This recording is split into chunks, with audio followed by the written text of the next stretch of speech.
Welcome to this second season of Altea Talks, the dedicated podcast being brought to you by Altea, the unique provider of combined insurance and risk management solutions designed exclusively for the medical, allied health and care sectors.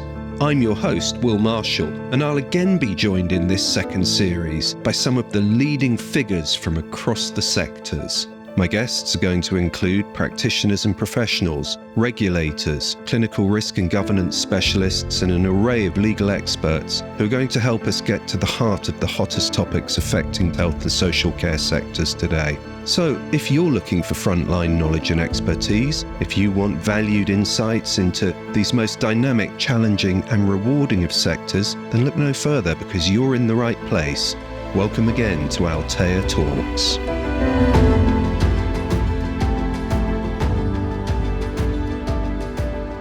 Hello and welcome to this latest episode of Altea Talks. I'm delighted to be joined in this episode by Anita Jewitt. Anita is a lawyer who specialises in representing claimants in high-value and complex clinical negligence claims.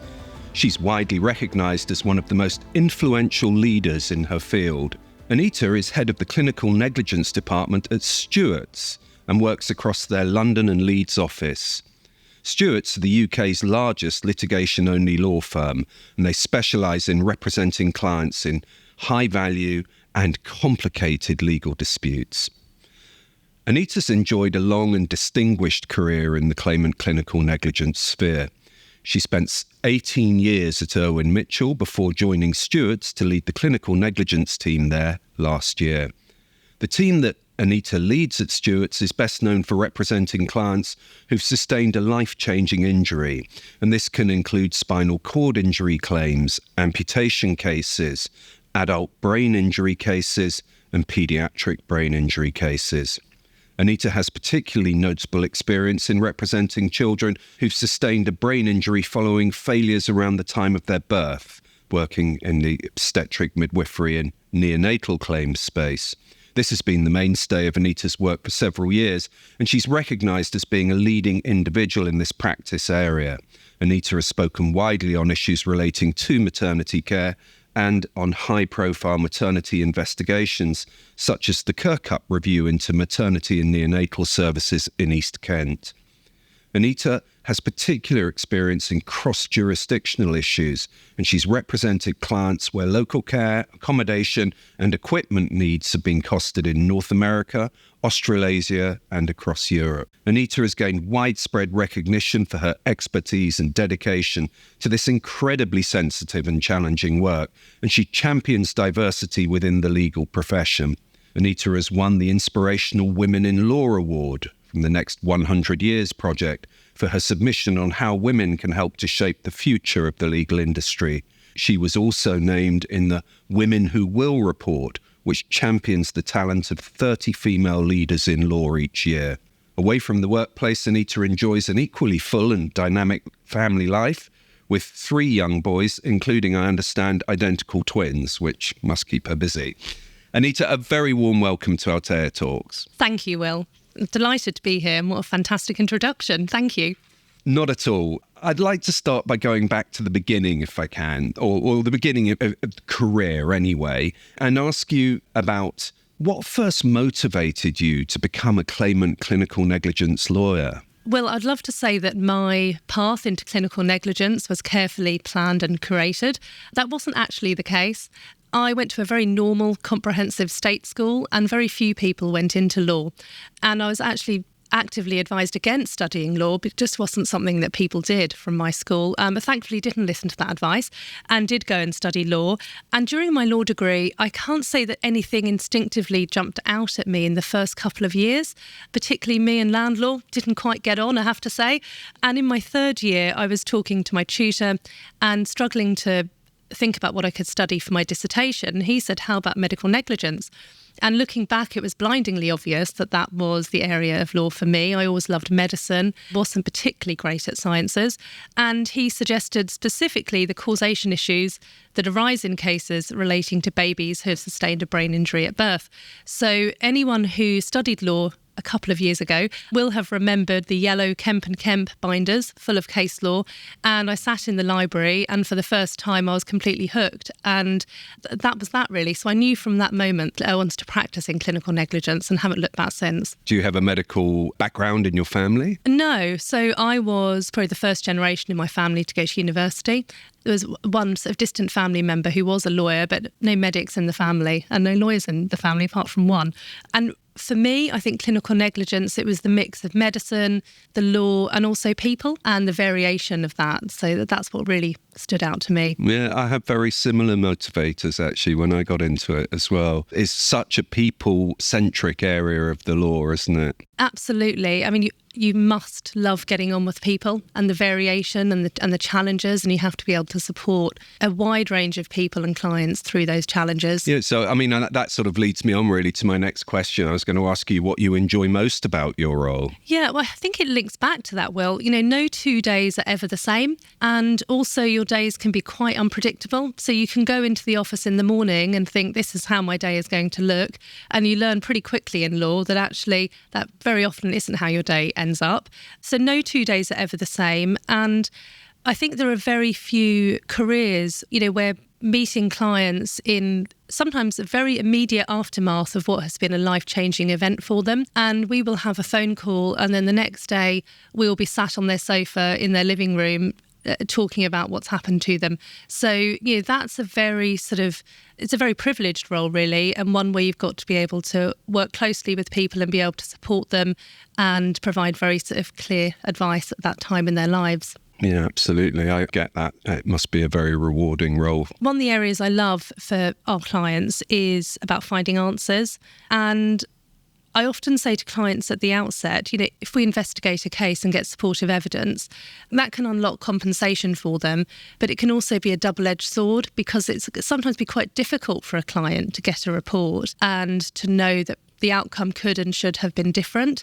So I always advise clients of that. And if we investigate a case, then through the process of investigating that claim, we can at least get some answers.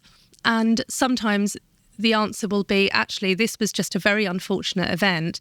There was no one to blame for this, and tragically it was one of those things. And sometimes that provides much greater closure for our clients, even though it won't then lead onto a claim. Yeah, I was going to ask you about that and what you find to be the most challenging aspects of your role. I think it is probably on the birth injury cases. I found those cases more challenging after I had my own family, and you have your own children. You're able to relate more to the situation that clients find themselves in. And the evidence in those cases really comes down to minutes. So if we get a supportive report in and then we have to go out and see a family and say, actually, the evidence is telling us that if your baby had been delivered, say, 10 minutes earlier, it would probably have avoided their child's brain injury. That's a very, very difficult message to convey. And it does mean that if the evidence is supportive, as I said, we can go on and we can recover some interim payments and we can help that family.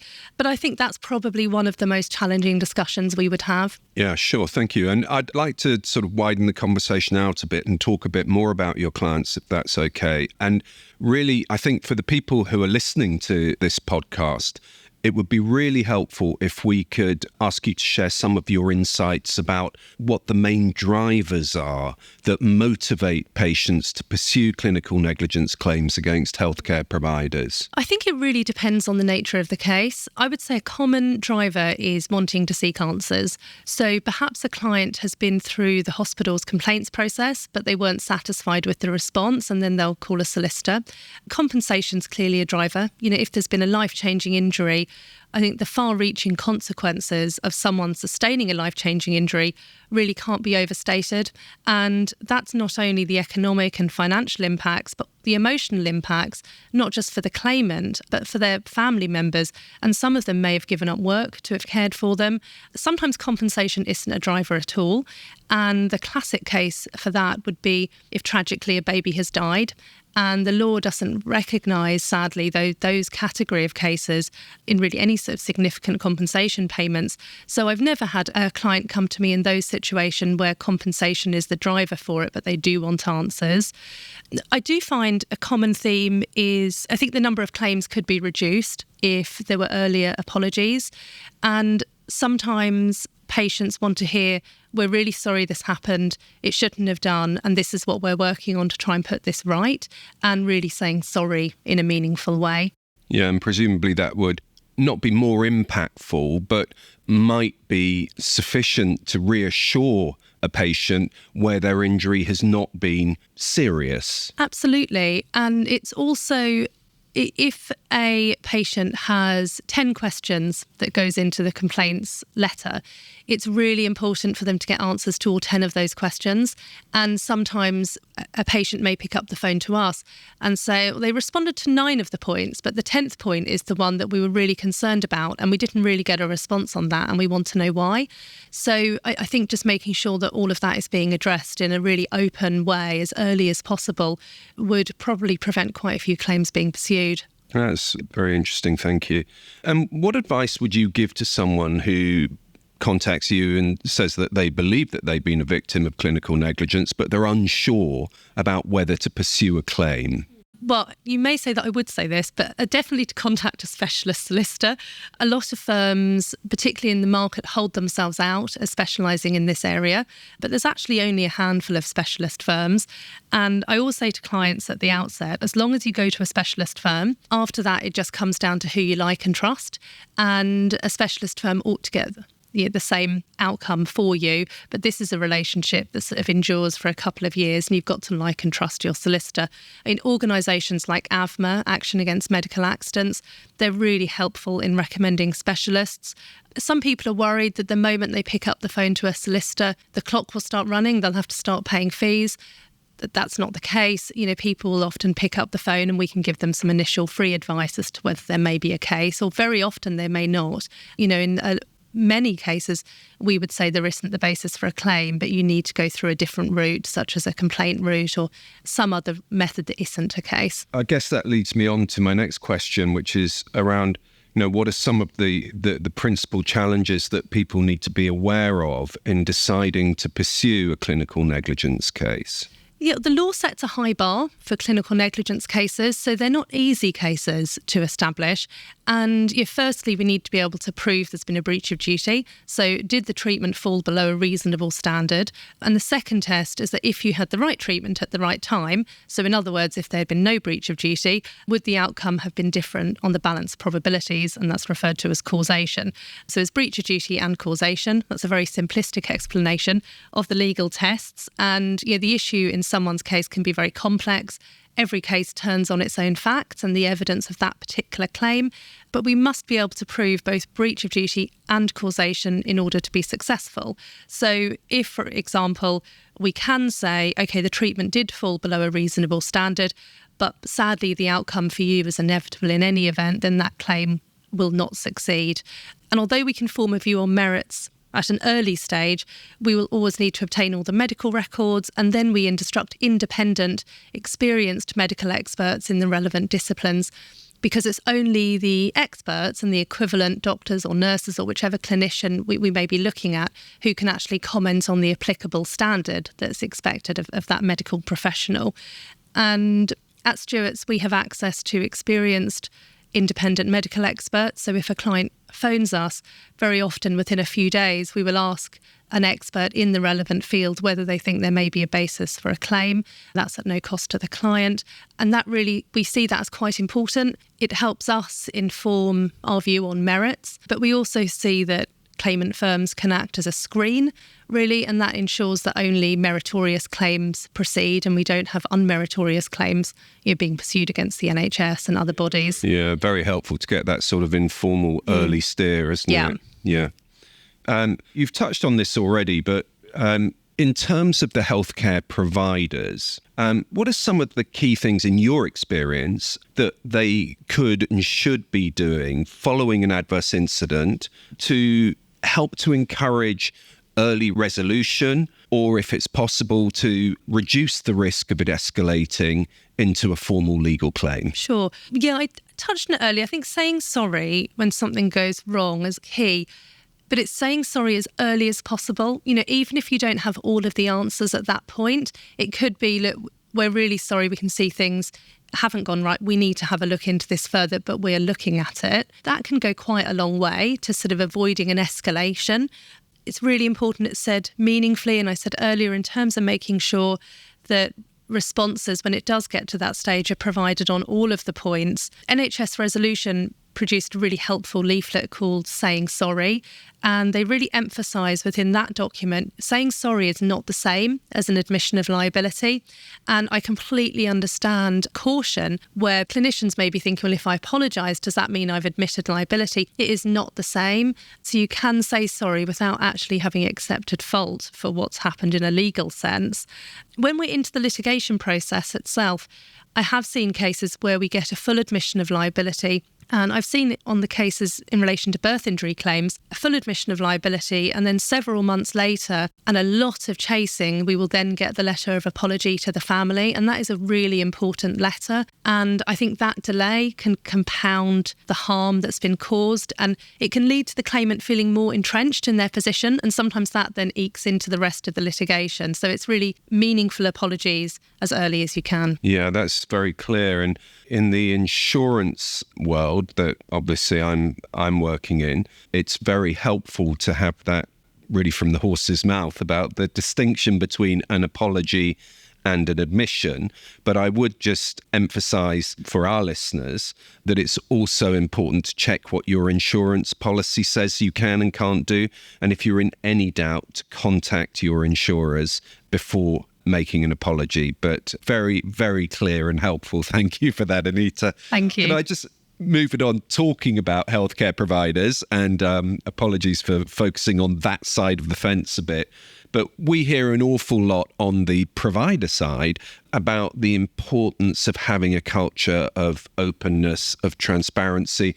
Of course, the duty of candor, the statutory duty of candor, is under the microscope at the moment. We're anticipating that's going to be tightened this year. How important is it for healthcare providers to have this culture? I think it's fundamental, Will. And if we place ourselves in the position of being a patient, you go in and you expect a culture of openness and transparency. This is relating to your care or your loved one's care. And as you mentioned, we do need to remember the legal duty to be open and honest and to comply with the statutory duty of candor. The legal duty of candor came into force in 2014 for NHS organisations and 2015 for all others. And that really covers any incident that appears to have caused or has the potential to cause significant harm.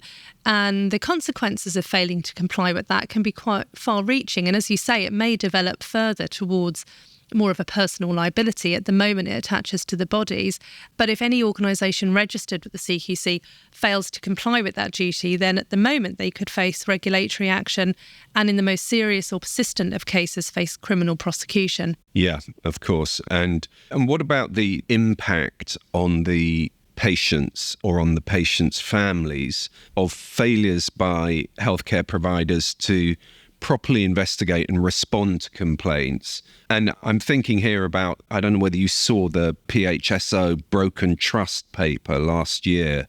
It was talking about this issue of compounded harm, where someone has suffered harm as a result of a medical accident, and then because that hasn't been properly investigated and or responded to, there's then this sort of compounded harm. And I think you touched on that earlier. And really it'd be helpful just if you could just sort of give us an idea from your experience of the impact that those sorts of shortcomings have on patients and their families. Yeah, I think it does have a compounding effect, the compounding of harm, because firstly, I think patients are more likely to seek legal advice if a healthcare provider hasn't properly investigated or responded to a complaint.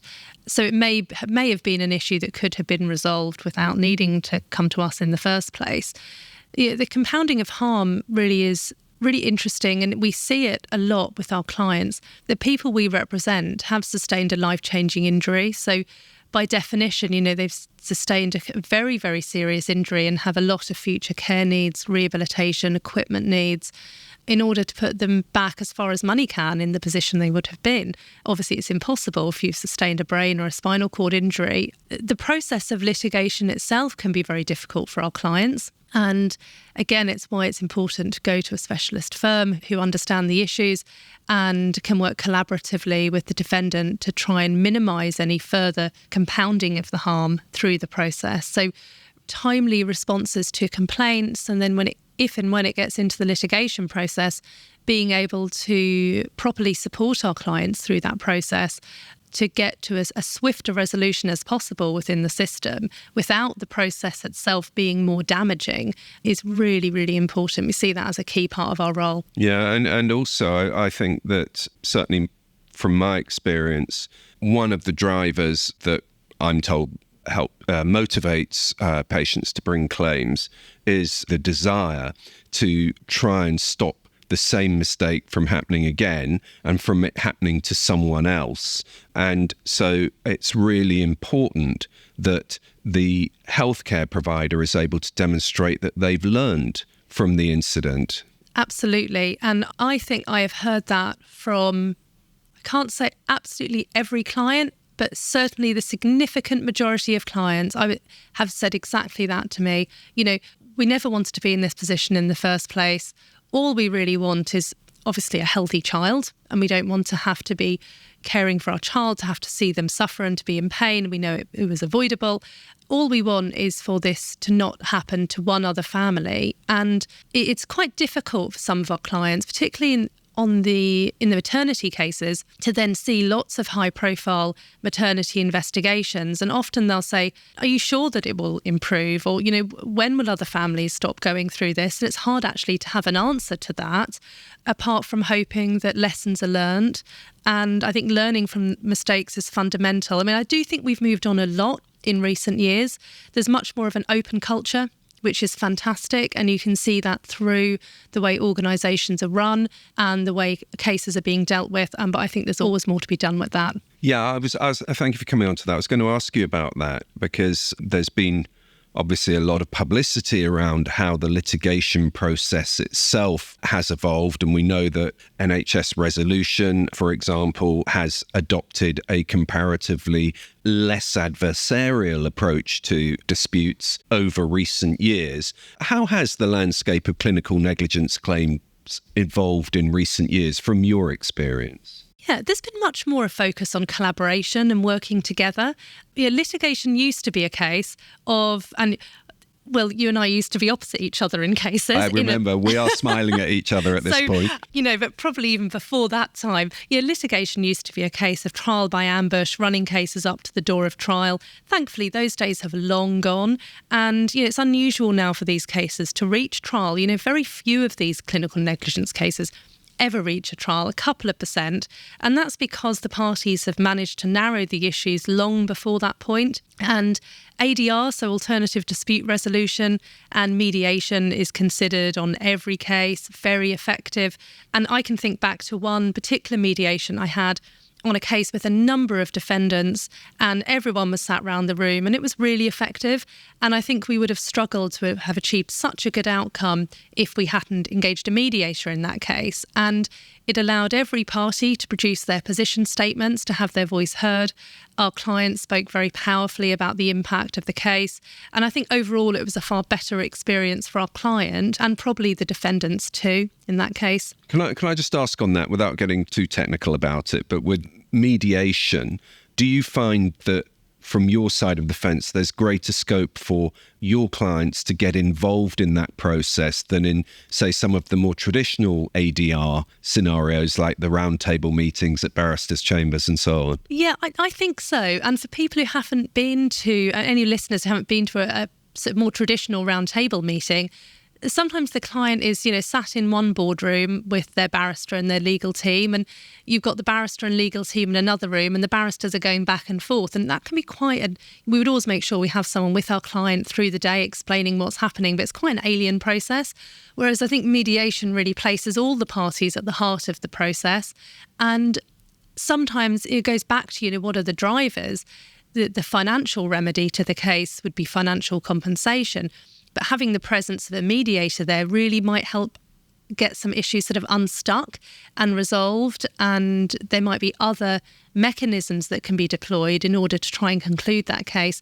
I think to everyone's benefit, really. Yeah, so they're very effective in the right cases. I don't think mediation in every single case sometimes works, but certainly in categories of cases, particularly if there are multiple defendants, can really help in those matters. Yes, thank you. And you've talked about the importance of cooperation between the parties and the increased collaboration and how important that is in achieving the overriding objective, which of course is just an efficient resolution of cases. How effective is the pre-action protocol? This is the pre-action protocol for the resolution of clinical disputes, I think, to give it its full name. How effective is that in your experience in preventing escalation to formal litigation, full litigation? And what's your take on the proposed new protocol? Yeah, so I think, cooperation is hugely important. I think in the main, this is being achieved. We do sometimes see delays in that process, but I don't think that's because of any particular party wanting there to be any delay. It certainly helps to front load the issues to make sure a letter of claim is as robust and thorough as possible, and then the defendant has all the information they need to investigate and respond. Before any case gets to the position of serving what's called a letter of claim under the pre-action protocol, the claimant must also always have supportive expert evidence in support of the claim. So it may be we investigate a case, we receive some expert evidence that's not supportive. That case would never then reach the point of a letter of claim. The claimant would be advised and the claim wouldn't proceed, beyond that point. So by the time you've reached that stage, you've got supportive evidence. We see it as a meritorious claim and with support. There are sometimes only a few number of experts in relative disciplines who we can instruct. So that can sometimes cause some delay because our case is only ever as robust as the experts we go to. And it's important to make sure we're judging the appropriate standard of care and having discussions on breach of duty and causation with an experienced expert. And then the defendant has to do the same. So they have to instruct experts and prepare their letter of response. So I think parties really do cooperate now. There's always ways in which we'd love to see that process a bit quicker and speeded up. But I think parties on the whole are pretty cooperative. Yeah, that was certainly my experience in when I was in private practice, was that the pre-action period was much more fully engaged with than it had been a few years previously on both sides, also on the defendant's side in providing a much more thorough letter of response. Yeah, absolutely. And you also asked, Will, about the new protocol. And during COVID, NHS Resolution, for instance, agreed a protocol with many firms, and that was just to enable claims to be progressed efficiently, despite all of the challenges that were presented during the pandemic. And then in August 24, a new protocol was introduced. And that really builds upon the same principles. So early disclosure, early stocktake discussions between the parties, they're becoming much more commonplace, where claimants and defendants have sort of without prejudice open discussions about the issues. And all of that is with a view to trying to settle cases without delay. And that also includes a requirement under the new protocol for the parties to really engage in early disclosure. So claimant and defendant, particularly documents such as investigations, complaints, correspondence, duty of candour letters. It all echoes the pre-action protocol, the overriding objective, and the aim of trying to deal with cases justly and proportionately. Yeah, sure. Thank you. Can I just move it on a bit and ask you a little bit about some of the key trends and emerging areas that you're seeing? What are the most common recurrent types of clinical errors that you see that give rise to claims? I'm not talking just about in the maternity space, but more generally. So there are statistics published on it. The sort of top 4 categories of clinical claims are usually around emergency medicine, obstetrics, orthopaedic surgery and general surgery. They're 4 quite broad categories. You can go into various categories of orthopaedic surgery or general surgery and distill that further. But they're the sort of the top categories of cases. Won't go into loads of detail on the maternity cases, but those statistics are quite worrying because the maternity cases in case volume terms is actually relatively low, but it's the largest proportion of all NHSR spend in compensation. Yeah, they're expensive cases. Yeah, and it goes back to our earlier discussion on lessons being learnt and us witnessing the devastation that is causing on families. So really learning lessons. And I always say to people, and they don't really believe me sometimes, I feel very fortunate to be in this role because I really enjoy supporting people through these periods and all the legal issues that arise. But in an ideal world, there would be no role for me. We wouldn't need this type of litigation, and I'd be a family lawyer or an employment lawyer or something. But got a way to go with that yet. For sure. And what are the more recent landmark cases that have impacted most significantly in your experience in healthcare litigation? Well, I think the case of Montgomery still stands out. So that judgment isn't recent. The judgment on the Montgomery case was from 2015. So although it's 10 years old now, that really marked a shift in emphasis away from sort of medical paternalism towards patient autonomy. And, what does this patient want to know? What information might be material to them to enable them to make the informed decision about their treatment? And there were concerns at the time that judgment would open the floodgates, but we haven't seen that. I think what we have seen is a more nuanced approach to how the court approaches the consent issues in those cases. And Montgomery was also cited in the recent case of CNZ versus Bath Hospitals. And that case did go wider than the consent issues, but it was a really interesting judgment on many different levels. Issues relating to material contribution and causation and, extrapolating out the damage that would have been caused functionally. And it discusses the application of law of material contribution, consent, and it really is essential reading for anyone in this area of law. And another case which is being closely watched at the moment is that of CCC and Sheffield Teaching Hospitals. This claim may be more interesting to the lawyers than it is to anyone else, but it's been leapfrogged to the Supreme Court. And CCC is the issue is going to be determined is the question of a lost years claim. And a claim for lost years is pursued. So if someone's life expectancy has been cut short due to the negligence, a claim is then made for the loss of earnings that person could have earned if their life expectancy hadn't been cut short. I'm very much oversimplifying what's a complicated legal issue, and I'm sure all the parties in the CCC case will present it much more eloquently. But the appeal is due to be heard on the 11th and 12th of February, so just a couple of weeks. So it'd be really interesting to see how that pans out. Yeah, absolutely. Thank you. What about sort of the new areas of healthcare practice? Are you seeing significant claim volumes from practice related to AI or digital health, telemedicine? I know that's not that new, but sort of technology-driven claims. Not yet, but it is a fascinating area, and I think hospitals will keep moving towards virtual and remote ways of accessing care.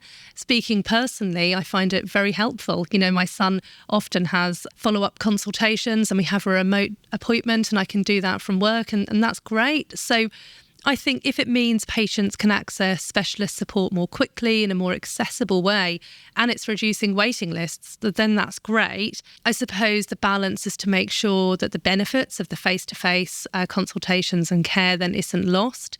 But it is interesting. There are also, I was reading up on this recently in relation to the issue of remote surgery, for instance. So you can have a patient being operated on by a surgeon. I don't fully understand it. And if there's any medics listening to it, they will be able to understand how this works in a way that I don't. But you can have the patient in one hospital and geographically the surgeon is somewhere else and they're operating remotely. There was one case last year where I think the surgeon was based in Italy and was operating on a patient who was in France. And it just throws up loads of interesting issues, certainly for lawyers, in terms of like cross-jurisdictional issues, product liability claims. So it's fascinating. It's definitely one to watch. We haven't seen it yet. Yes, thank you for that. That's fascinating. I don't think it would be possible for me to have a conversation with a claimant lawyer such as yourself, Anita, without mentioning the dreaded costs issue. We've seen a lot in the press over recent years, and for many years really, about the disproportionate or potentially disproportionate cost of litigation, the amount of legal costs that are being incurred exceeding the amount of compensation, and so on. And there have been proposals, or there are currently, I think, ongoing proposals to introduce a fixed recoverable costs regime for low-value clinical negligence claims under £25,000. What's your position on that? Do you think that's a necessary reform to control legal costs, or is it going to end up in access to justice being denied and a race to the bottom in lawyers looking to undercut each other? It is such a difficult area, and the legal tests to be established are no different in relation to the value of the claim in monetary terms. And the value of a case in compensation terms doesn't always equate to how complicated it is to investigate, nor does it correspond to the importance of the claim to the family. For instance, if a loved one has passed away, if no one was dependent on that person in financial terms, it may not equate to a large compensation payment, but it doesn't mean it's not a complicated claim, and it doesn't mean it's not an important claim. So there are no shortcuts to investigating these cases. I do think, though, in some of the lower value cases, it goes back to some of our earlier discussions. A lot can be done by hospitals and clinicians in the form of very open and meaningful apologies, really emphasising what changes have been made to improve care. And I think if those discussions have been had, by the time, even if someone did pick up the phone to a solicitor and the claim was perhaps lower value, and then looked at the proportionality of it, they may not even take the step of picking up the phone, and then may think, actually, okay, I can see it may not be proportionate for me to do this, but at least I've had my answers addressed. So it does sort of go back to that. And sometimes during a case, a claimant may die, and then the value of the claim will often significantly reduce. But of course, that case is really important to the claimant's family.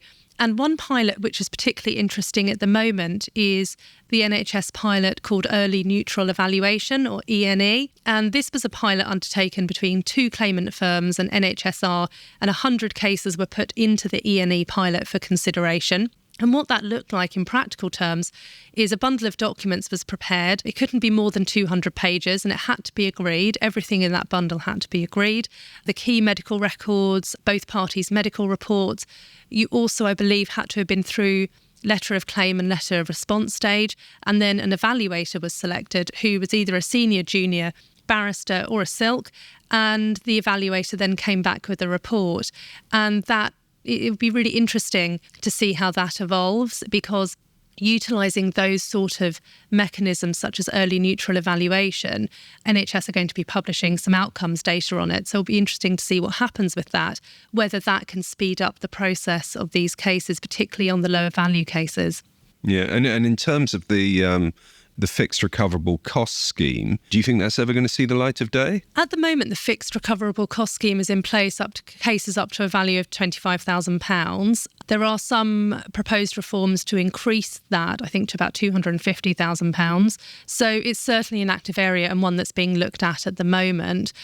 Cases at around the £250,000 mark, again, the legal tests are no different, and they can still be very complicated cases. It's certainly an area for us to watch that will continue to evolve, I'm sure. Yeah, because I mean, it's moving from, well, it's very prevalent in other areas of personal injury litigation. Thank you. Well, it's been a really fascinating discussion, and thank you so much for taking the time to talk with us today. Not at all. I really appreciate that. I think just to draw things to a conclusion, I'd like to ask you a couple of questions just with your crystal ball, really. And the first one is, what one change would you like to see implemented to improve healthcare litigation across the board, both sides, in the UK in 2025? Yeah, well, I think it does actually. For my answer to that would be across both sides. I think I would like to see us building upon the collaborative working practices that claimant and defendant lawyers have been working on. I mean, for instance, we hosted a collaboration meeting recently with a number of leading claimant firms and a number of defendant firms, and we all sat round the table, and the purpose of that meeting was to discuss how we can work better together in a way that saves time and cost, and ultimately to try and achieve resolution of these claims in a way that works for both claimants but also the clinicians involved. And it's not lost on us during these cases that these cases are incredibly difficult for the individuals impacted on both sides. So I'm sure that early resolution of claims, a more collaborative process, would probably be widely welcomed. Yeah, thank you. There seems to be a sort of a genuine consensus on that at the moment. So let's hope that direction of travel continues. And then finally, my last question is, taking yourself back to the start of your career, what advice would you give to your young self graduating from law school in 2025, looking to work in claimant clin neg? Wow, that's a good question. Have to put myself back to that time. Look, I think, what advice would I give to a law graduate? I actually met with a law graduate the other day who was looking at going into clinical negligence. And I said it's incredibly rewarding, but it's also challenging. You know, you're helping clients through a very difficult period in their lives. You have to be prepared to adopt many different roles and have many different caps on, I think, during the life of a case. I often equate litigation to juggling a lot of balls and not letting any of them drop. And you've got to be able to do that, I think. So, but you've also got to enjoy the pressures and deadlines that come with litigation. So if a law graduate is thinking, I hate deadlines and I don't really work very well under pressure, then this probably isn't the right area. So I would say it is a fantastic career in the sense that, you know, you go through that journey with the client, particularly at the end of a case, if they then manage to make some adaptations to a property, and you know that even if you never practice law again, you would look back and think, I've managed to make a difference to some of those clients' quality of life. So it's hugely rewarding. It is very, very competitive, and that's really increased. Every single year, it seems to be getting more competitive. So for law graduates, I would say it's a case of trying to differentiate yourself in what is a sort of crowded market of very, very talented graduates coming through. But we do now at least have social media platforms, LinkedIn, and various different platforms for people to sort of market themselves a bit more, I suppose. But I would say go into clinical negligence, but hopefully for all our earlier discussions, we'll have to see how that landscape looks in the future. Yeah, it's forever changing, and I would say a very dynamic area. That's really helpful. Thank you. And thank you again for taking the time to appear on Altea Talks. It's been a pleasure talking to you this morning. Thank you. Oh, thank you, Will, for having me. Thank you very much. Thank you for tuning in. I hope you enjoyed today's episode of Altea Talks. If you did, please don't forget to subscribe or leave a like or a review on whatever platform you're listening on, as this helps spread the word. If you have any questions or comments or topics you'd like us to explore in future episodes, please do contact us, as we'd love to hear from you. You can find us on LinkedIn or visit our website at www.altainsurance.com. Stay tuned for more episodes, and until next time, take care of yourselves. The information contained in this podcast is not intended to represent a complete analysis of the topics presented. It is provided for information purposes only. The views expressed are personal to Will Marshall and Anita Jewitt and are not intended as legal advice or to give rise to a solicitor-client relationship. No responsibility can be accepted by Altea or Stewarts for any reliance placed upon them. Independent legal advice should always be obtained before applying any information to particular circumstances.